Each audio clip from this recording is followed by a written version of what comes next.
Hi friends, ನಿಮ್ಮೆಲ್ಲರಿಗೂ ಕೂಡ ನಿಮ್ಮದೇ ಆಗಿರ್ತಕ್ಕಂಥ ಯೂಟ್ಯೂಬ್ ಚಾನಲ್ ಸ್ಟಡಿ ವಿತ್ ಪರಶುರಾಮ್ಗೆ ಸ್ವಾಗತ ಅಂತ ಹೇಳ್ತಾ ಇಂದಿನ ವಿಡಿಯೋದಲ್ಲಿ ನಾನು SSLC ಪ್ರಥಮ ಭಾಷೆ ಕನ್ನಡ ವಿಷಯಕ್ಕೆ ಸಂಬಂಧಪಟ್ಟಂತೆ FA1 ಪರೀಕ್ಷೆ ಪ್ರಶ್ನೆ ಪತ್ರಿಕೆಯನ್ನು ನೋಡೋಣ. ವಿಡಿಯೋನ ಲೈಕ್, ಶೇರ್ ಮತ್ತು ಸಬ್ಸ್ಕ್ರೈಬ್ ಮಾಡೋದನ್ನು ಮಾತ್ರ ಮರೆಯದಿರಿ. ಇದೇ ತನ್ನಾಗಿರ್ತಕ್ಕಂಥ ಎಲ್ಲ ವಿಷಯಗಳ ವಿಡಿಯೋಗಳು ನಾವು ನಿಮಗೆ ಅಪ್ಲೋಡ್ ಮಾಡ್ತಾನೆ ಇರ್ತೀವಿ. ಜಸ್ಟ್ ಅವುಗಳನ್ನು ವಾಚ್ ಮಾಡಿ ಅಂತ ಹೇಳ್ತಾ ಈ ವಿಡಿಯೋವನ್ನು ಪ್ರಾರಂಭಿಸ್ತೀನಿ. ಸೊ ಮೊದಲಿಗೆ ಎಲ್ಲ ವಿಷಯಗಳಲ್ಲಿ ಕೂಡ ಎರಡೆರಡು ಸೆಟ್ ನಿಮಗೆ ಪ್ರಶ್ನೆ ಪತ್ರಿಕೆಗಳನ್ನು ಕೊಡ್ತೀವಿ. ಸೊ ಖಂಡಿತವಾಗಿ ನಿಮಗೆ ಯೂಸ್ ಆಗೇ ಆಗ್ತದೆ. ಇಲ್ಲಿ ಮೊದಲ 3 ಪ್ರಶ್ನೆಗಳು ಬಹು ಆಯ್ಕೆಗಳನ್ನು ಕೇಳಿದರು.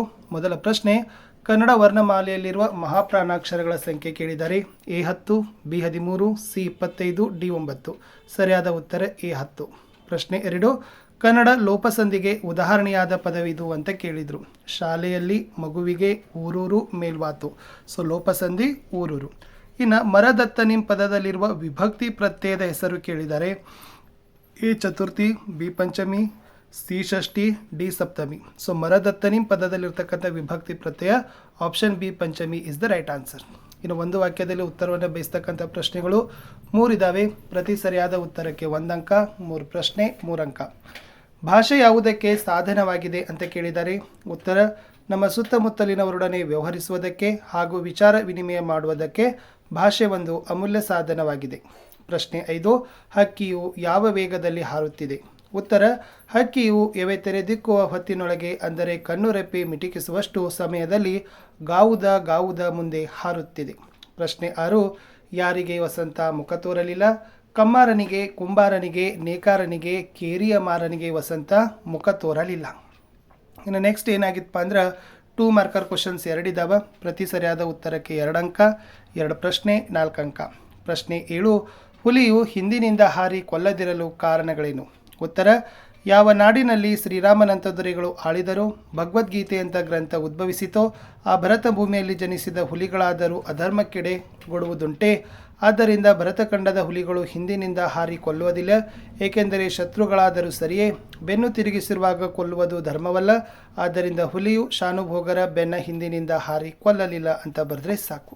ಪ್ರಶ್ನೆ 8, ನಾಳಿನ ಕನಸನ್ನು ಬಿತ್ತಬೇಕಾದರೆ ನಾವು ಹೇಗೆ ಬದುಕಬೇಕು ಅಂತ ಕೇಳಿದ್ದಾರೆ. ಉತ್ತರ, ಎಲ್ಲ ಮತಧರ್ಮಗಳು ದಾರಿ ತೋರಿಸುವ ದೀಪಗಳಾಗಿರುವುದರಿಂದ ಎಲ್ಲ ಮತಗಳನ್ನು ಪುರಸ್ಕರಿಸುವ ಎಚ್ಚರಿಕೆಯಲ್ಲಿ ನಾವು ಬದುಕಬೇಕು. ಭಯ ಮತ್ತು ಸಂಶಯಗಳಿಂದ ಮಸುಕಾಗಿರುವ ಮನದ ಕಣ್ಣಿನಲ್ಲಿ ಭವಿಷ್ಯದ ಕನಸನ್ನು ಬಿತ್ತುತ್ತಾ ಬದುಕಬೇಕು ಅನ್ನೋದು ಉತ್ತರ. ಮುಂದೆ ಕವಿಕಾವ್ಯ ಪರಿಚಯ ಕೇಳಿದರು. 2 ಅಂಕಕ್ಕೆ ಎಂ ಮರಿಯಪ್ಪ ಭಟ್ಟ.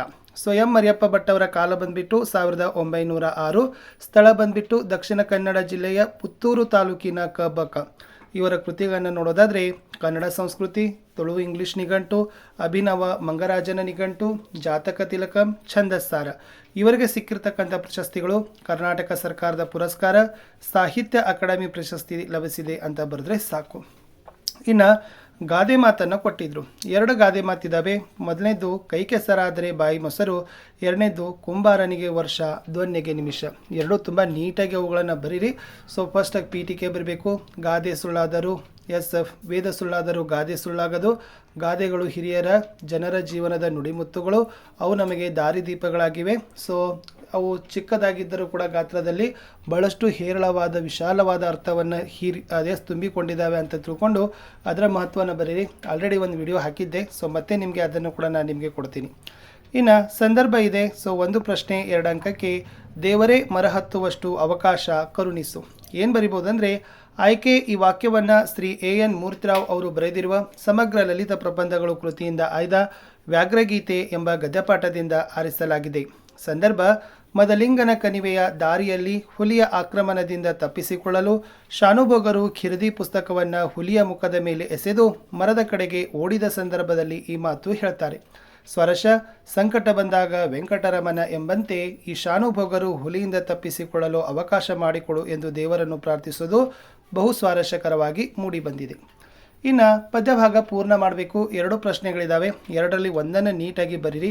ನೀಲಮೇಘ ಮಂಡಲ ಸಮಬನ್ನ ಮುಗಿಲಿಗೆ ರೆಕ್ಕೆಗಳೆಡೆದವು ಅನ್ನ, ಚಕ್ಕೆಯ ಮಾಲೆಯ ಸೆಕ್ಕಿಸಿಕೊಂಡು ಸೂರ್ಯಚಂದ್ರರನ್ನು ಮಾಡಿದೆ ಕನ್ನ, ಹಕ್ಕಿ ಹಾರುತ್ತಿದೆ ನೋಡಿದ್ದೀರಾ. ಯುಗ ಯುಗಗಳ ಹನಿ ಬರಹವರೆಸಿ ಮನ್ವಂತರಗಳ ಭಾಗ್ಯವತೆರೆಸಿ, ರೆಕ್ಕೆ ಬೇಸುತ್ತ ಚೇತನಗೊಳಿಸಿ, ಹೊಸಗಾಲದ ಹಸು ಮಕ್ಕಳ ಹರಸಿ, ಹಕ್ಕಿ ಹಾರುತ್ತಿದೆ ನೋಡಿದ್ದೀರಾ ಅಂತ ಕೊಟ್ಟಿದ್ದಾರೆ. ನೆಕ್ಸ್ಟ್ ಪದ್ಯದ ಏನು ಕೇಳಿದ್ದಾರೆ, ಸಾರಾಂಶವನ್ನು ನಿಮ್ಮದೇ ಮಾತುಗಳಲ್ಲಿ ಬರಲಿಕ್ಕೆ ಕೇಳಿದರು. ಪದ್ಯದ ಸಾಲಿತ್ತು, ಕಲುಷಿತವಾದಿ ನದಿ ಜಲಗಳಿಗೆ ಮುಂಗಾರಿನ ಮಳೆಯಾಗೋಣ, ಬರಡಾಗಿರುವಿ ಕಾಡು ಮೇಡುಗಳ ವಸಂತವಾಗುತ್ತ ಮುಟ್ಟೋಣ. ಇಲ್ಲಿ ಏನು ಬರೀಬೇಕಂದ್ರೆ, ಈ ನೆಲದ ಕೆರೆ ನದಿಗಳ ನೀರಿನಲ್ಲಿ ಅನೇಕ ರೀತಿಯ ಕೊಳಕು ತುಂಬಿಕೊಂಡು ಕಲುಷಿತಗೊಂಡಿದೆ. ಮಳೆಗಾಲ ಆರಂಭವಾಗಿ ಕೊಳಕಿನ ಹಳೆ ನೀರು ಕೊಚ್ಚಿ ಹೋಗಿ ಹೊಸ ನೀರು ತುಂಬುತ್ತದೆ. ಅಂಥ ಮುಂಗಾರು ಮಳೆಯಂತೆ ನಾವು ಸ್ವಚ್ಛತೆಗಾಗಿ ಕ್ರಿಯಾಶೀಲರಾಗೋಣ. ಬೆಟ್ಟಕಾಡುಗಳು ನಾಶವಾಗಲು, ಭೂಮಿ ಬರುಡಾಗಲು ನಾವೇ ಕಾರಣವಾಗುತ್ತಿರುವ ಈ ಸಂದರ್ಭದಲ್ಲಿ ಪ್ರಕೃತಿಯಲ್ಲಿ ಮರಗಿಡಗಳು ನವ ಚೈತನ್ಯವನ್ನು ಪಡೆಯಲು ವಸಂತ ಸಮೃದ್ಧಿಯನ್ನು ಮುಟ್ಟುವ ಸಂಕಲ್ಪ ತೋಡಬೇಕೆಂದು ಕವಿ ಆಶಿಸ್ತಾರೆ. ನಮ್ಮ ಪರಿಸರವನ್ನು ಶುದ್ಧವಾಗಿಟ್ಟುಕೊಂಡು ಕಾಡು ಮೇಡುಗಳನ್ನು ಸಮೃದ್ಧಗೊಳಿಸಬೇಕೆಂಬ ಮೌಲ್ಯಯುತ ಸಂದೇಶವನ್ನು ಈ ಭಾಗ ಪದ್ಯ ಕೊಡುತ್ತದೆ ಅಂತ ಬರೆದ್ರೆ ಸಾಕು. ಇಷ್ಟು ಸರಳವಾಗಿರ್ತಕ್ಕಂಥ ಪ್ರಶ್ನೆ ಪತ್ರಿಕೆಯನ್ನು ನಾವು ನಿಮಗೆ ಕೊಟ್ಟಿದ್ದೀವಿ. ಓಕೆ, ಇನ್ನೂ 2 ಪ್ರಶ್ನೆ ಪತ್ರಿಕೆಗಳನ್ನು ನಾವು ನಿಮಗೆ ಶೇರ್ ಮಾಡ್ತೀವಿ. ಒಟ್ಟಾರೆ ಪ್ರತಿ FAದಲ್ಲಿ 2-3 ಪ್ರಶ್ನೆ ಪತ್ರಿಕೆಗಳನ್ನು ಕೊಡ್ತೀವಿ. ನೀವು ಸಾಲ್ವ್ ಮಾಡಿದಷ್ಟು ಏನಾಗ್ತವಪ್ಪ ಅಂದ್ರೆ ಕ್ವಶನ್ಸ್ ರಿಪೀಟ್ ಆಗ್ತವೆ ಮತ್ತು ಇಂಪಾರ್ಟೆಂಟ್ ಕ್ವಶನ್ಸ್ಗಳು ಕೂಡ ನಿಮಗೆ ಸಿಗ್ತವೆ. ಆಲ್ರೆಡಿ ಎಲ್ಲ ಪಾಠದ ಪ್ರಶ್ನೆ ಪತ್ರಿಕೆಗಳನ್ನು ಕೂಡ ನಾವು ಹಾಕಿದ್ದೀವಿ. ಅವೆಲ್ಲವುಗಳನ್ನು ನೋಡಿದರೆ ಖಂಡಿತವಾಗಿ ನಿಮಗೆ ಬೆನಿಫಿಟ್ ಸಿಗ್ತದೆ ಅಂತ ಹೇಳ್ತಾ ಇಲ್ಲಿಯವರೆಗೆ ವಿಡಿಯೋ ವಾಚ್ ಮಾಡಿದ್ದಕ್ಕೆ ಧನ್ಯವಾದಗಳು. ನಾನು ಸಿಗ್ತೀನಿ ಹೊಸ ವಿಡಿಯೋದಲ್ಲಿ. ಅಂಟಿಲ್ ಟೇಕ್ ಕೇರ್, ಬಾಯ್.